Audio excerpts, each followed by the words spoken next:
Louvado seja nosso Senhor Jesus Cristo. Nós vamos dar continuidade à nossa revisão geral, nosso encontro 31, de onde nós já caminhamos, refletindo a Suma Teológica de São Tomás de Aquino. Então vamos retomar tudo aquilo que foi falado, fazendo uma síntese.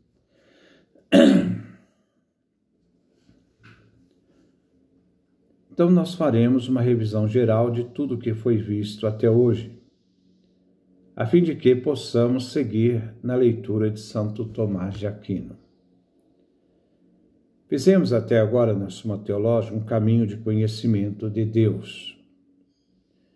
Antes de continuarmos, vamos refazer o caminho feito com São Tomás de Aquino até agora, na Suma Teológica. Vimos que a primeira questão se tratou da teologia, a doutrina sagrada. E a pergunta orientativa de São Tomás era: o que é a doutrina sagrada? No segundo momento, qual é o alcance da doutrina sagrada, isto é, da teologia? Nesta questão, ele trabalhou 10 artigos. O primeiro artigo, se a doutrina sagrada é necessária. O segundo artigo, se a doutrina sagrada é uma ciência. Terceiro artigo, se a doutrina sagrada é una ou múltipla, isto é, se é uma ciência ou várias ciências. O quarto artigo, se a doutrina sagrada, a teologia, é uma ciência especulativa ou prática. O quinto artigo trata da relação da teologia, ciência sagrada, com as outras ciências, isto é, comparando-a com as outras ciências. O sexto artigo, a doutrina sagrada é uma sabedoria. O sétimo artigo pergunta quem é o sujeito da doutrina sagrada, isto é, o objeto que estuda a teologia. O oitavo artigo, a teologia é uma ciência argumentativa. O nono artigo, se deve, por acaso, usar metáforas ou expressões simbólicas na teologia? E o 10º artigo, se na doutrina sagrada, a Sagrada Escritura deve ser explicada em vários sentidos, em mais de um sentido. Vimos quanto ao primeiro artigo. A doutrina sagrada é necessária? A resposta de São Tomás diz que sim, a doutrina sagrada é necessária. A teologia, a doutrina sagrada, é uma ciência necessária, visto que ela difere da teologia, que faz parte da filosofia. A filosofia tinha uma parte que falava da teologia, mas não é essa teologia que trata a doutrina sagrada. Ela é uma outra teologia, não aquela refletida na filosofia. Mas esta teologia da filosofia não é a mesma da doutrina sagrada. E assim ela difere em gênero daquela teologia que encontramos na filosofia. Uma é a teologia encontrada na filosofia, outra é a teologia da doutrina sagrada. Primeiro, a Escritura que serve à doutrina sagrada é inspirada por Deus. Assim, essa doutrina da inspiração da Escritura não faz parte da filosofia, fundada sobre a razão, não sobre a fé. Assim, se existe a filosofia como obra da razão, deve-se também ter uma outra ciência inspirada por Deus. porque era necessário ter uma ciência inspirada por Deus. Primeiro, para a salvação do homem, que além das ciências da razão, necessitava de uma doutrina fundada na revelação divina, que ultrapassa a razão humana, né? Isto é, a doutrina sagrada é o fim de tudo, e este fim deve ser conhecido. Por mais que a razão humana queira entender, ela sempre irá deparar no limite do conhecimento. O ser humano não sabe tudo. Assim, além das disciplinas filosóficas que usa a razão, se torna necessária uma disciplina de doutrina sagrada que é recebida por revelação. Segundo, o que é revelado ao ser humano por Deus deve ser acolhido na fé, embora a fé quer ser conhecida, mas não se esgota na razão. Então, ele respondendo o segundo momento, se a doutrina sagrada é necessária. Então, ele diz, no segundo momento, quanto ao segundo artigo, nos apresenta São Tomás. É a doutrina sagrada uma ciência? Ele irá dizer que a doutrina sagrada é uma ciência, sim, e pertence somente ao que gera, nutre, defende e serve à fé. E essa só pertence à teologia sagrada. Ele afirma que a doutrina sagrada é verdadeira ciência, mas se deve ter em conta que existem dois tipos de ciência. Uma que nasce na razão, o intelecto, e outra, conhecida por ciência superior, como a geometria, a música, os princípios aritméticos. A doutrina sagrada pertence a essa ciência superior. Deus e os santos e a teologia sagrada têm a fé nos princípios revelados por Deus. Para se fazer teologia tem que ter fé. Se não tem fé, então não é teologia. Daí conclui Santo Tomás. Os fatos individuais, singulares, são revelados na doutrina sagrada e são introduzidos como exemplos de vida, como podemos ver nas ciências morais, ou visam no intuito de apurar a autoridade dos homens, que nos transmitiram a revelação divina, cujo fundamento está na Sagrada Escritura. Então, a doutrina sagrada é uma ciência.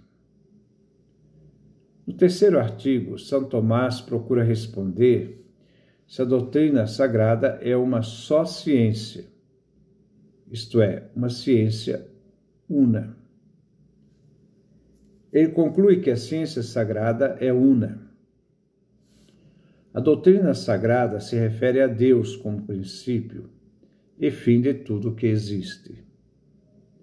Por isso, ela considera na Escritura a revelação por Deus, visto que tudo o que se conhece por revelação divina tem em comum a única razão formal, que é Deus que tudo criou do nada.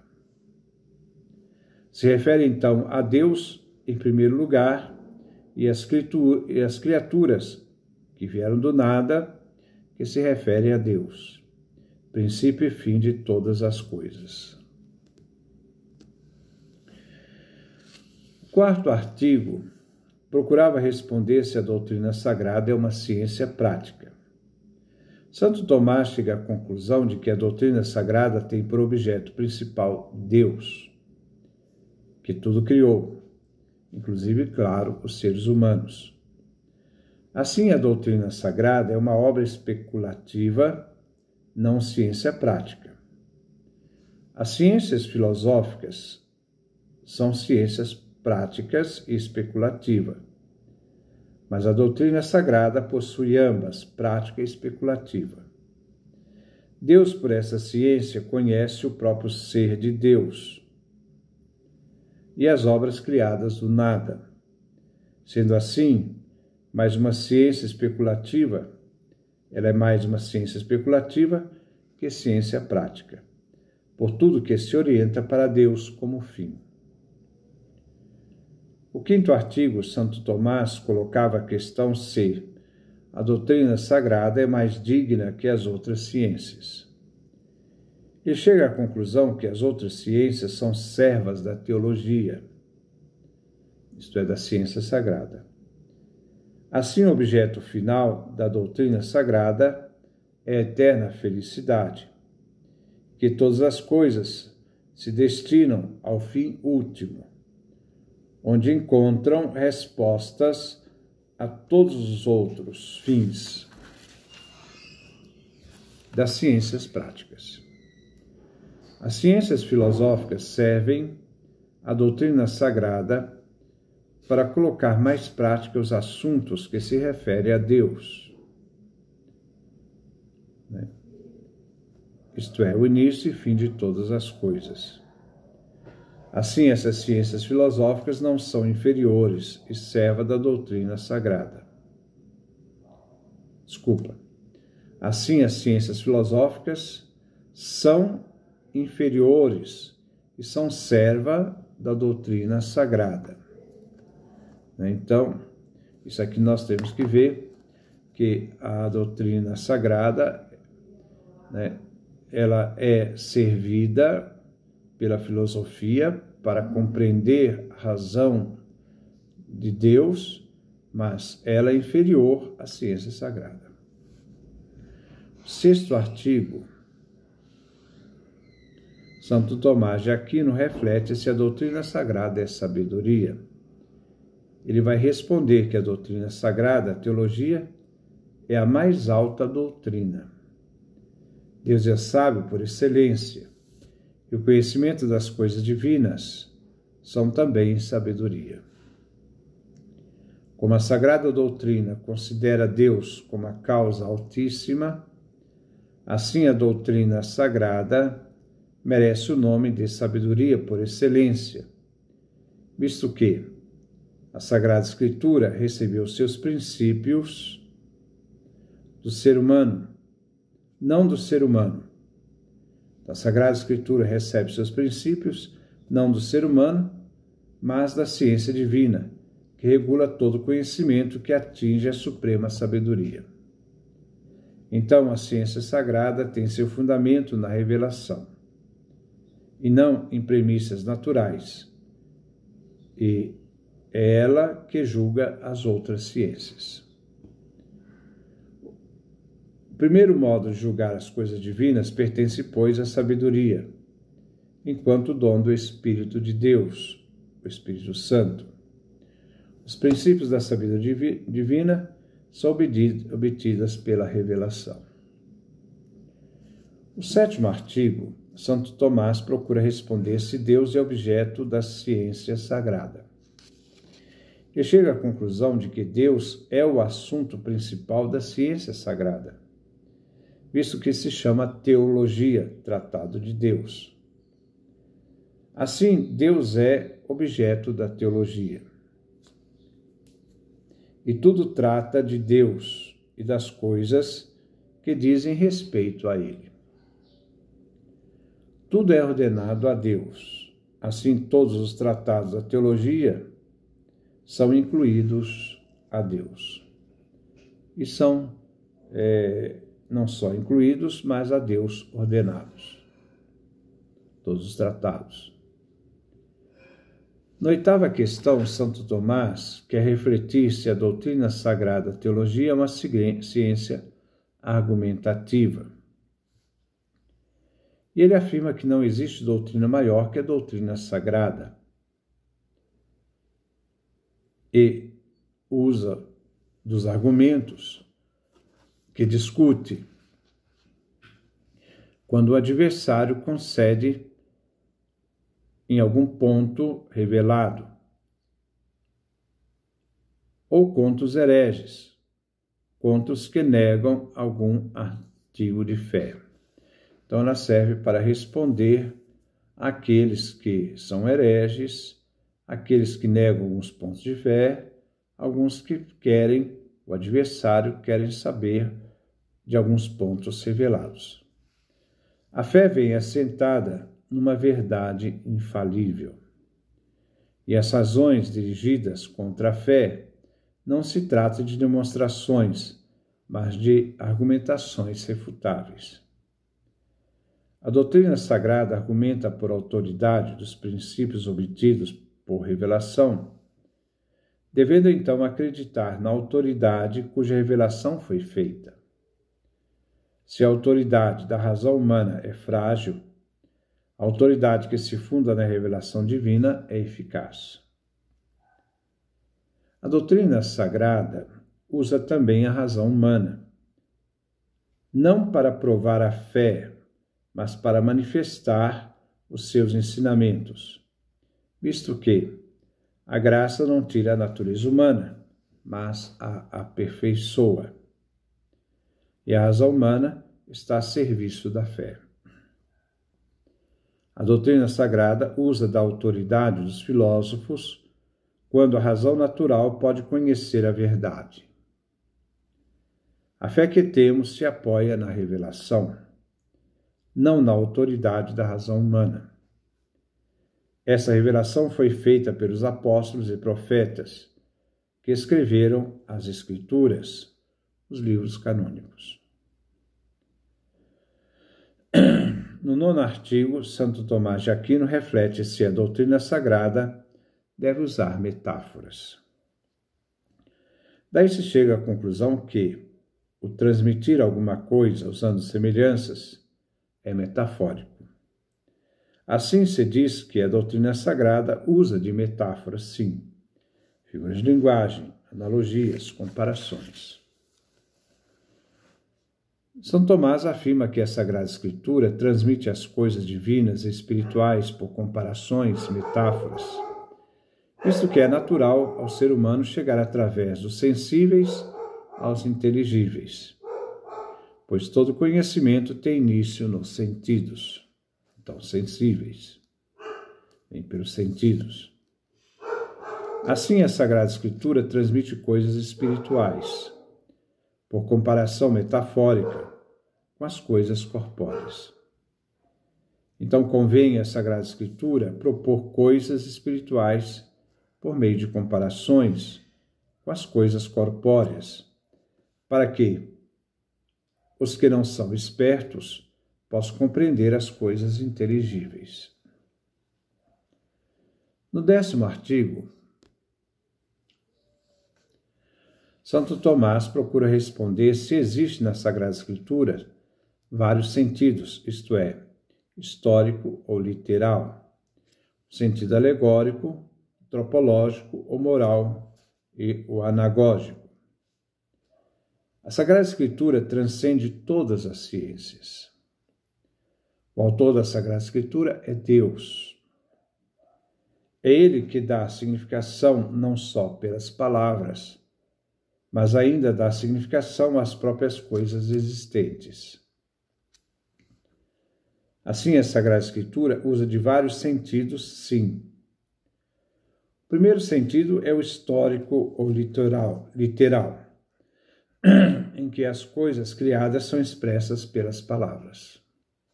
Então, nós temos alguns sentidos.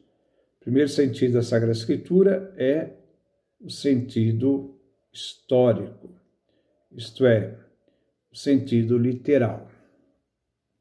No sentido literal, nós vemos as coisas criadas expressas pelas palavras. É o texto pelo texto. O segundo sentido é um sentido espiritual, cujo fundamento se vem do sentido literal, se sobe então ao sentido espiritual. E esse sentido espiritual tem 3 subdivisões. Primeira, quando a Sagrada Escritura da lei antiga, o Antigo Testamento, significam coisas da nova lei, encontramos o símbolo alegórico. Então, quando o Antigo Testamento reflete coisas que se referem ao Novo Testamento, ele diz que esse sentido é um sentido alegórico. Segundo, quando as coisas são realizadas e planificadas em Cristo, então Cristo como centro de todo o significado de todo o Antigo Testamento, naquilo que devemos fazer, trata-se do sentido moral, que é a nossa forma de estar de acordo com o ensino de Jesus. Quando significam coisas da glória eterna, temos o sentido anagógico. Daí a Sagrada Escritura tem vários sentidos. Continuaremos nossa revisão retomando a segunda questão, se Deus existe.